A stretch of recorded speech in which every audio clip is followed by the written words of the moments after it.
এনসিএলের টি-20-তে 6 ম্যাচে 6টি জয় ঢাকা মেট্রোর, আর সেই দলের ক্যাপ্টেন নাইম শেখ। আমরা নাইম শেখকে ব্যাটার হিসেবে জানতাম শুধু, কিন্তু এবার এনসিএলের ক্যাপ্টেন হিসেবে দেখছি এবং দারুণ পারফরমেন্স করছে দল। আসলে কি বলবেন এ নিয়ে? আসলে টিম থেকে যেহেতু ক্যাপ্টেন্সি দিছে, তো চেষ্টা করতেছি এনজয় করার জন্য। আর as a top order batsman সবসময় আপনার রেসপন্সিবিলিটি থাকে। আমি চেষ্টা করতেছি আমার বেসিক রোলটা টিমকে, আমার যেটা টিমের জন্য যত বেশি কন্ট্রিবিউশন রাখতে পারবো টিমের জন্য ভালো। আর অ্যাজ এ ক্যাপ্টেন হিসেবে তো আপনার রেসপন্সিবিলিটি থাকবেই, তো এনজয় করতেছি ওভারঅল। ক্যাপ্টেন্সি যেভাবে দারুণভাবে সামলাচ্ছেন, ব্যাট হাতেও দারুণ। এখন পর্যন্ত টুর্নামেন্টের দ্বিতীয় সর্বোচ্চ 226 রান, স্ট্রাইক রেটটাও 146-এর উপরে।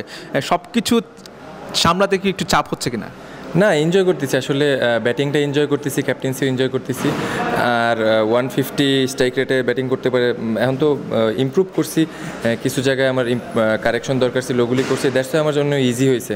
আর এখন যেহেতু উইকেট আস্তে আস্তে স্ট্রিকি হইতেছে, তো এখানে যত স্ট্রাইক রোটেট করে খেলা যায়, তো ওই জিনিসগুলি কাজ করছি, ইমপ্রুভ করার চেষ্টা করছি, ওইগুলি এখন আমার আউটপুট আসতেছে। আপনি অনেক দিন ধরে জাতীয় দলের বাইরে আছেন, এই সময়টাতে আসলে নিজেকে কীভাবে প্রিপেয়ার করেছেন বা কার অধীনে কাজ করেছেন, কি কি কাজ করেছেন?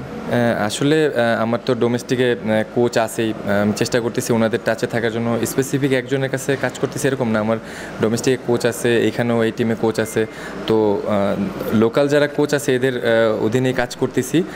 আর নিজের যে ল্যাকিংসগুলো ছিল ওগুলি ওভারকাম করে এখানে ব্যাটিং করার চেষ্টা করতেছি। সত্যি বলতে কি, আসলে একটু আগে আলোচনা হচ্ছিল যে আসলে ঢাকা মেট্রো টুর্নামেন্ট শুরুর আগে খুব বেশি আলোচনায় ছিল না, কিন্তু টুর্নামেন্ট শুরুর পর আসলে আলোচনা চলে এসেছে। আপনার কি আসলে এমন কিছু ছিল যে ধারণা ছিল যে আসলে এত ভালো আপনার দলটা খেলবে?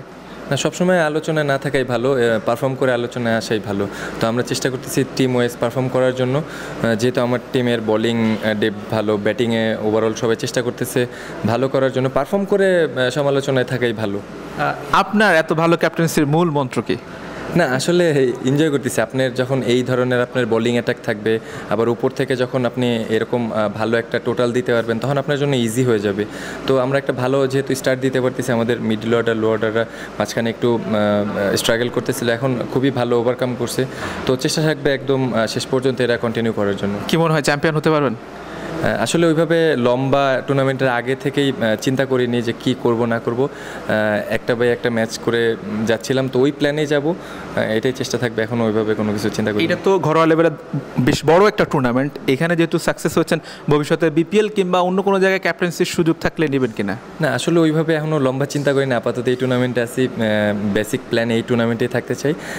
যখন অপরচুনিটি আসবে দেখব, চেষ্টা করব। বিপিএল নিয়ে আসলে কি পরিকল্পনা করছেন? আসলে দেখেন, বিপিএলের আগে এইরকম একটা প্ল্যাটফর্ম আমাদের ডোমেস্টিক প্লেয়ারদের জন্য খুবই দরকার ছিল। তো আমি পার্সোনালি খুবই হ্যাপি, আর বোর্ডের কাছে এটা রিকোয়েস্ট থাকবে যেন আমাদের প্রত্যেকবারই বিপিএলের আগে এরকম একটা প্ল্যাটফর্ম পেলে আমাদের ডোমেস্টিক প্লেয়ারদের জন্য অনেক ইজি হয়ে যায়। তো আমি ডেফিনেটলি পার্সোনালি অনেক খুশি।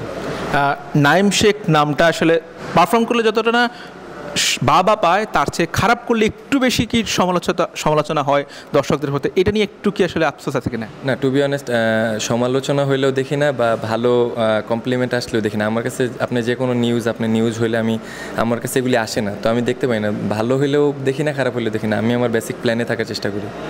থ্যাংক ইউ, শুভকামনা রইল।